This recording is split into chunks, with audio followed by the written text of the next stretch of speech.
Anthony Hartwig here with episode 6 of South Range Girls Basketball Coaches Corner with Jeff Fishel.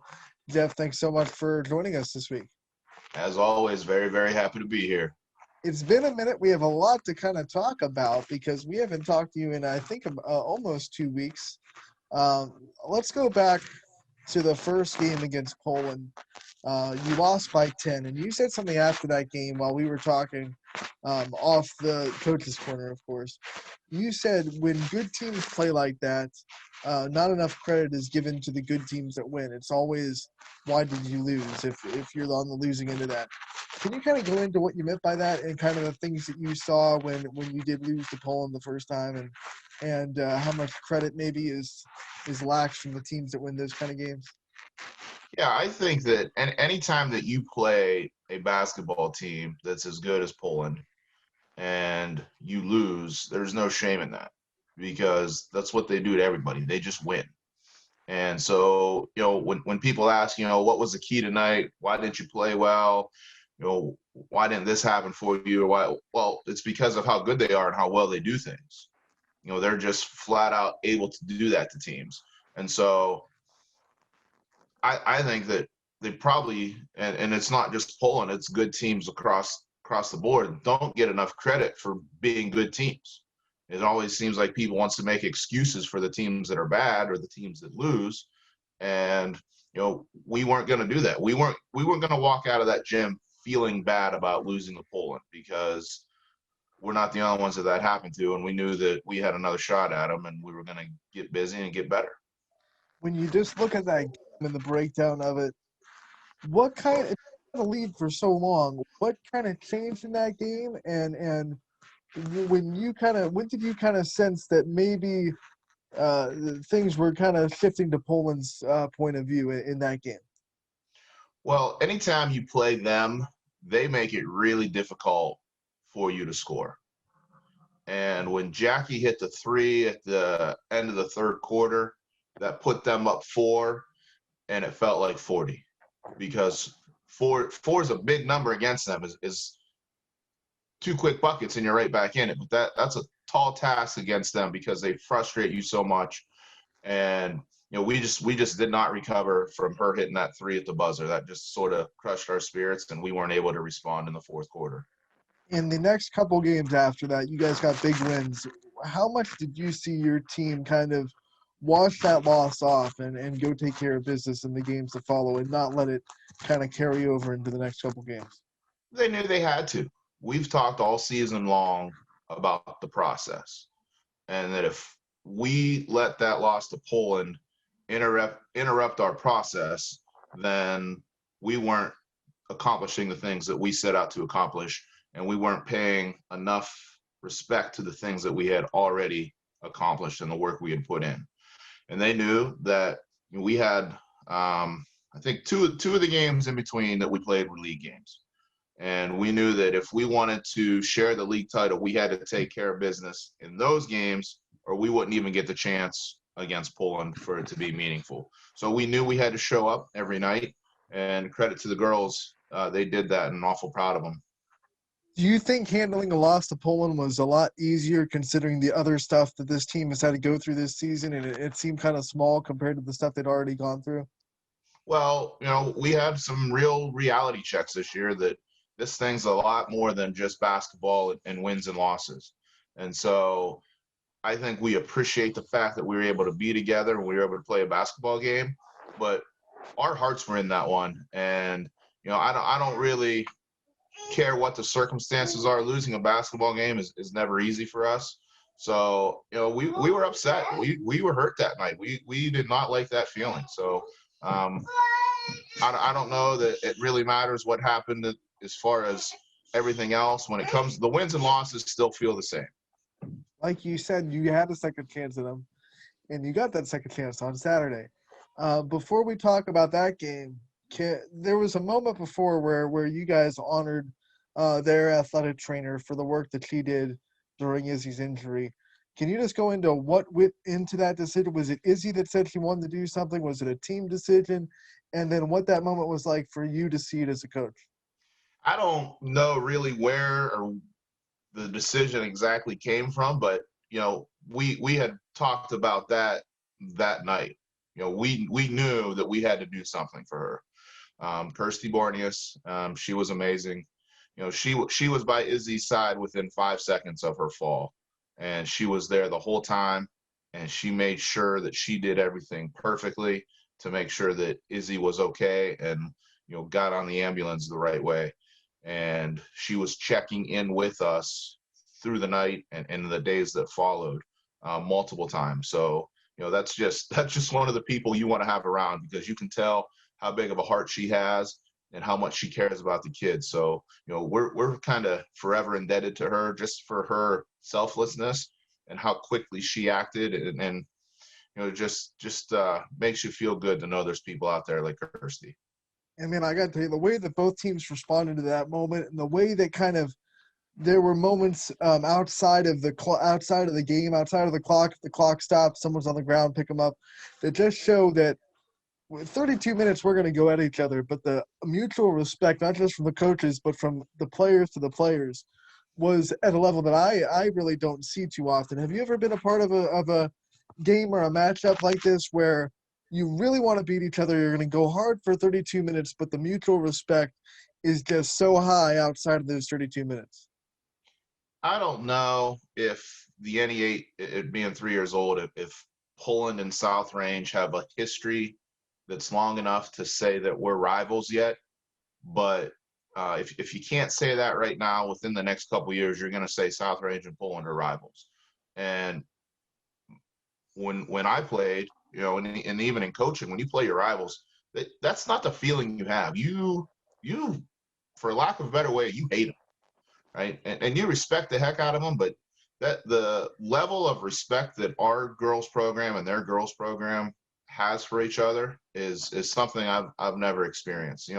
Nick and I hugged after that game, and I texted him later tonight. I said, I don't know that there's a lot of coaches that would hug after a game that was that tough. And so it's a fun thing to be a part of. And we have so much respect for Coach Blanche and the girls and the way they all go about their business. Class acts, and they make this a lot of fun, and I guess at the end of the day, that's what it's all about. Let's talk about the basketball and the actual game that transpired. You guys won 35-25 in a game that was really neck and neck the whole way. You just finished strong. What did you see in that game, and what kind of things helped you guys pull away late? Well, I've never coached a team that played that hard. That I've never seen a group of kids play that hard for a full basketball game, and we did that. And we talked about, and you mentioned it a minute ago, that we were in it. It's the same storyline first time against them. We kind of had the lead by a little bit right up until the end of the third quarter, and Saturday night was real similar, and we were able to put a fourth quarter together this time like we weren't able to do that time. And so, our defensive effort, I don't know how many times Poland will be held to 25 points. If it ever happens again, I'll be shocked. But that's a credit to our girls and how dedicated they were to the scouting report and what we had to do and how hard they played. In the first game, Izzy scored 20 points. The rest of your team scored 15. In this game, Izzy scored 5. The rest of your team scored 30. Was that an encouraging thing for you to see as the season goes on, that, like, okay, a team can shut down Izzy Lamparty, but the rest of the players are going to step up and score, and we can see that very clearly against a really good team like Poland? I have two thoughts on that. The first one is that when we played them there, I think Jackie had 14. And if you would have told us before the game that's what we held Jackie to, I would have felt pretty good about it. But when you look at the box score, they had girls with 9 and 8 and 7 and 6, and we didn't have that. Even with Izzy's 20, we didn't have that. And so they were able to beat us that way. And our message was simple. If that's what it takes to win this caliber of game, then it's going to have to be that way. And we knew they'd have a plan in place to shut Izzy down. Hats off, Jackie was on her most of the game, and nobody's done that to Izzy ever. So really impressive defensive performance by them. But our bench stepped up, our role players stepped up, and we got points from everybody. And Emma Cunningham had 9 points. I think that's her career high. That's a huge 9 points in a game like that. And then I want to really credit Izzy, and a testament to her maturity. last year and when she was younger, in games where she wasn't scoring or shooting the ball well, she would get frustrated and she would try to force because, she knows that that's her biggest role for us is to score. And so she would try to go and do things that just got her out of her game, and then she didn't play good basketball. Saturday night, when she wasn't scoring, she still had 13 rebounds. She had 3 blocks. She had 4 or 5 steals. She made a major impact on that game without impacting the scoring. And that's the sign of maturity and a senior leader. So really proud of Izzy for that. Were there any adjustments between game 1 and game 2, or was it just like an execution a little bit better this time around? The adjustments were just small, spacing and placement of where we're going to be at on things that we do. We still did what we do, and we expected Poland to be the same thing. Their adjustments were small tweaks, and we hit some shots and they didn't. And the opposite was true when they beat us down there. We missed some easy ones down there. They missed some easy ones in this game, and that'll win or lose your game right there. You also did not put them at the free throw line quite nearly as much as you did in the first game. Was that kind of a point of emphasis to play a little bit cleaner defense and try to avoid Poland going to the free throw line because they're such a good free throw shooting team? We didn't talk about it. I think the change came because we had seen in them once that we were able to defend it just differently enough that we were able to do it without fouling.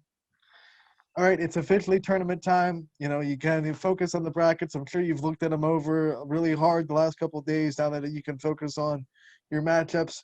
What do you think about this bracket? What are some matchups that you're really looking for outside of yours? And when you look at the teams that you're probably going to line up against, what's the feeling of this district tournament? Well, there's a lot of good teams.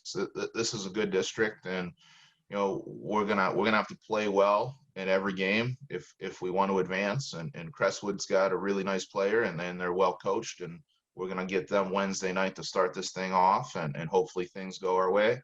And we really haven't looked past that right now. That's where we're at. Our focus was on Crestwood today at practice. We'll see if Mother Nature lets us have a practice tomorrow, but it'll be the same way. And last year when we made our tournament run, we started a saying, it was 2-1, that if we win the game, we got 2 more practices and 1 more game. And so we're just continuing on this year. Hopefully we can win Wednesday, and then we'll have 2 practices. And again, Mother Nature may have a say-so in that, but hopefully we'll have 2 practices to get ready for the next one. And as far as the other side of the bracket, there's some good teams in there. We could, if we're fortunate enough to advance, there's a chance that we play East Palestine, who is really underseeded. That's a team that if they had played a full schedule, they'd have a really good record and probably would have got a lot higher seed. So that's a tough matchup that looms out there for whoever gets through to them if they get through. And then that bottom's loaded. And Brookfields is the 3 seed that came on our side, and Coach Forsythe is a great coach and has those girls going. But United's rolling. That's a tough slot down there. I think Crestview's down there, and they've seemed to have Brookfield's number. So as I look at it and try to say, who might come out of this, I don't know. It's a roll of the dice because there's really good basketball teams, and it'll be fun to keep track of. Now, tournament time's a little bit different than normal season because, you're trying to squeeze games in because of COVID. You don't get a lot of practice time in between games, but now it's Wednesday, Saturday. You have spacing between games, and you finally get a chance to really get in the gym between games. Does that change kind of the way you go about things in between games and the practices and maybe the practice plan during those practices? Absolutely. Like I said, today we worked on a lot of Crestwood stuff just because we weren't sure if we'll get a practice tomorrow or not. Usually our practice the day after the game, is get going a little bit early just to kind of get the soreness out, and we work on a lot of our stuff and what we need to get better at and what we focus on. And then the day before the game is a lot of a scout and report practice, and that's how we'll do it through the tournament. The regular season was different because we were always preparing for the future, and I don't mean that we weren't focused on the moment or the next opponent, but we say that we prepare for the best team on our schedule. In the conference, that's Poland, non-league. pick out of a hat who do you think out of our non-league conference is the best, because there's some really good ones there. So our focus during the regular season was always kind of just in improving, and now it'll be a little bit more focused on the matchup that we're coming up against next. And we always ask you, how does your team need to improve this week or whatever it may be? But now, you have a tournament run under your belt as a head coach. What kind of things do you think that experience has taught you that you can kind of improve as a coach on to make this run better and put your team in even a better chance to win these games? Well, I think the number one thing is that you've got to be able to enjoy it. There's a lot of pressure in a tournament game to the win or go home mentality, and that can kind of really weigh on you. And we learned last year that it was a fun ride, and I don't think we realized till it was over how fun it was. And so we're going to make sure that we take some time to enjoy our time together right now, because COVID could come shut this thing down. A loss could shut this thing down, and it's over when it's over. And we want to make sure that we're not taking the time that we have together right now for granted. Yeah, and we've seen it. Hubbard is shut down and they can't play their tournament game. You played Hubbard twice. It would have been a good, experience for that program, a possibility to win their first tournament game in 8 years. Just kind of talk about what that kind of does to an opposing coach like you who's played them twice, and maybe a little message to Hubbard and maybe kind of how a team should bounce back from that, really, because it was a golden opportunity in front of them. Well, they were going to come up against Girard, and Girard's one of the best teams in our league, so that would have been a tough matchup for them. But the state made a really good decision in allowing teams that didn't play a full season to make some games up. So hopefully Hubbard is able to schedule some games, and they're a young team and they've got a couple hungry players that are going to be a force in this league in the future. So hopefully for them, they're healthy. Hope everybody's okay. Hope that they get through this. I know it's a really challenging mentally to go through something like this. So hopefully everybody's okay, and they do get some game schedule just to get some experience and keep growing the way that they're trying to grow that program. Now, the NE8 has said they're not going to officially name a champion this year because not all the league games could get played. But you and Poland end sharing the top spot.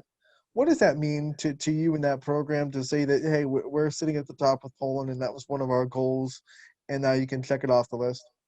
Yeah, I think it's important. I thought about it a lot Saturday after we won, and I wanted to downplay it. I wanted to say it was just another night in our process, but it's not. That's a huge win for our program, and our girls have put in so much time and hard work that I told them today at practice. I said I felt in my stomach we were going to win that game, but I didn't know what I was going to say to them if we lost, because I knew how much of a gut punch it would have been to them for everything they put in, and what I learned today was that, and the NE8 can say what the NE8 wants to say. They're a great league. We've got great athletic directors and a great commissioner.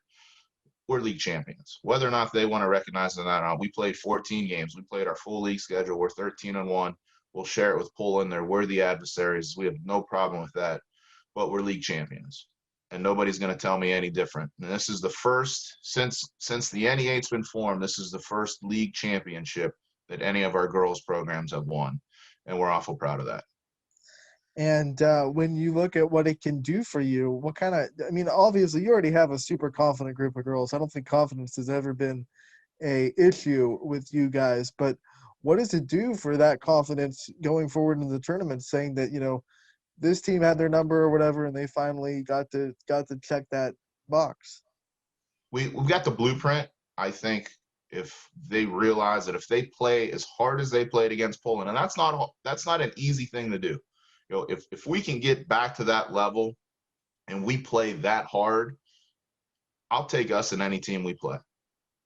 And we'll see what happens. Tournament time is fun. Like I said earlier, it's win or go home. So we've got to show up. We can't get caught off guard. But, we've got a senior in Brie Kohler who maybe played the best game of her career against Poland on Saturday night. And when she's leading us, and Izzy and Sophia's a great senior leader, we have that senior leadership that says, hey, this is important. this is how we do this. We're going to focus through this. Sorry, my son's having a little meltdown there. Hey, buddy. But we've got the senior leaders that are able to prepare our younger kids for this because they know this is their last shot at it. And that's a fun thing. And you know, Bree Kohler kind of leads that for us. She's really become one of the best leaders I've ever coached. Awful proud of Bree, and take comfort at night knowing that we're led by somebody that can lead a team like that through a tournament run. I like that you brought up Bree because when DJ spoke with her in her player profile, one of the things that she said was when she went down, it was such a for her, it was a cool experience to see the team step up in her absence and prove to the seniors that they could go and they could win without them. And it kind of lifted some weight off of the seniors' shoulders, Izzy and Bree. So what have you seen in her growth this year between junior year and senior year, not just her leadership, but maybe her basketball ability on the floor and the mental toughness and everything that she's grown in this year? Well, I'm going to tell you what, and this is true of everybody who lost their spring sport last year, but when Bree lost her softball season last year, I think it really made her realize how precious time is, and that, you know, she came as a freshman and is playing varsity in all these sports, and now all of a sudden she loses her junior year of softball. Who knows at that point if soccer is actually going to happen this year?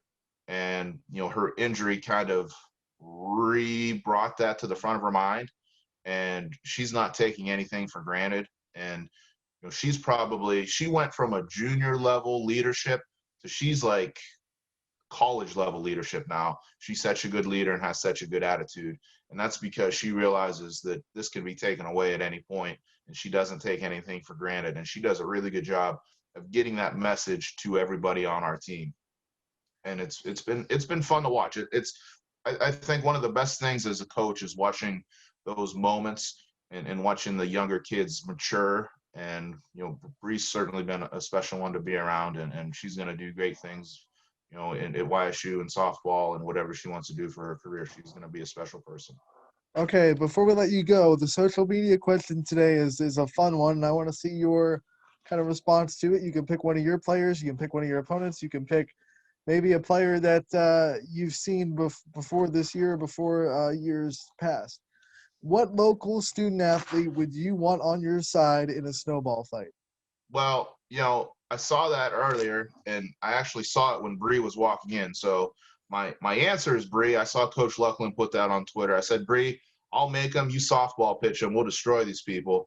And then I think if you wanted to, if Jake Gehring's elbow was healthy right now, I think Jake would be an all right guy to have on your side too, because there'd be people getting awful far away from him with an icy snowball. So I would take Jake or Bree. You know, flip a coin, because those two special athletes, and you know, we're lucky at South Range to have them. You know, speaking of snow and fun of the snow, we might have a snow day tomorrow. It's getting pretty bad outside. What are some of your favorite snow day experiences as a student when you were at South Range? Well, I think the first thing, you know, and hopefully they call this thing tonight so the kids know that before they go to sleep, because those were always the best ones when you knew the night before. It wasn't a surprise at 6 a.m. when you woke up or whatever. But I think, you know, the sleeping in, and then, you know, I was fortunate that my dad had a truck and some friends in the neighborhood that we could get somewhere, and we'd get to somebody's yard and we'd build snowmen and then go have hot chocolate and grilled cheese for lunch, and, you know, just enjoy special friendships. I don't think you can graduate high school unless you've built, you know, a snowman every year on a snow day. I think it's a rite of passage, and I think it's part of, you know, becoming who you're going to become. It's just something that has to be done. Maybe that could be a team bonding exercise. If the snow gets bad, you can go out and build a Lady Raider snowman. Let's do it. That's a good idea. All right, I don't know if they'll like it. I better tell them to dress warm. Right. Coach, thank you so much for joining us today. Good luck in the week to come, and we'll talk to you again soon for episode 7. League champs. Thanks, Anthony.